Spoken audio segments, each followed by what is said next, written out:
many people lose sight of the fact that Sandoz is the second largest generics company in the world, and it's one of the Novartis divisions. As a consequence, you can imagine that our ability to operate at scale, to improve affordability, to improve access to medicines is unrivaled. My personal journey with regard to Africa began around 2 years ago, and only 2 years ago. I had the privilege to spend some time with Dr. Theodoros, who was then the Minister of Health of Ethiopia. And in Addis, I spent some time talking to him, and I said, I want to understand what is it you really want us to do. And he talked, of course, at length about affordability of medicines. He talked about access to medicines, but very importantly, he talked about quality and sustainability. He talked about the challenges of counterfeit medicines. When people take money from their own pockets, they go to try to find a real medicine and they can't be sure of what they buy.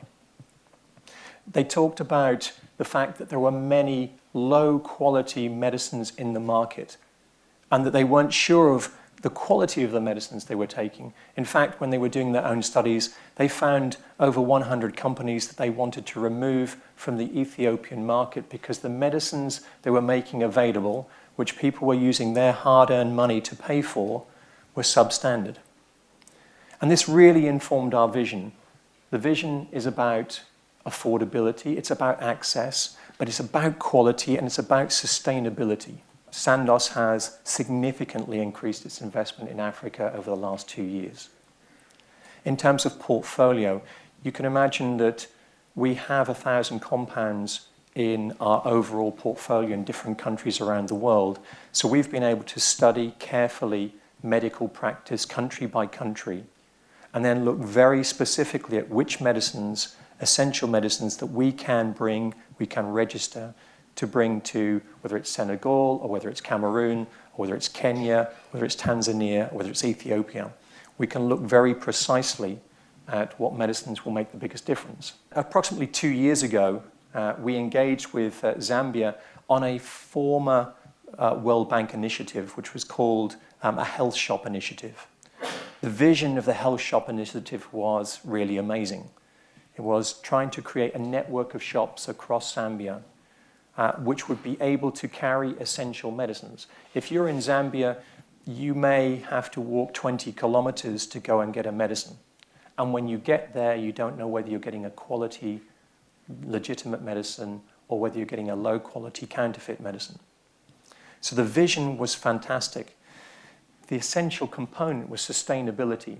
You need sufficient number of medicines in a health shop for a health shop manager to make a living, for distributors to be willing to take a medicine 500 kilometers from their base to place that medicine in that location. Over the last 2 years, we've worked with the Ministry of Health in Zambia, with all the stakeholders there, to support building out a new framework, and we're waiting for a new framework to be published right now.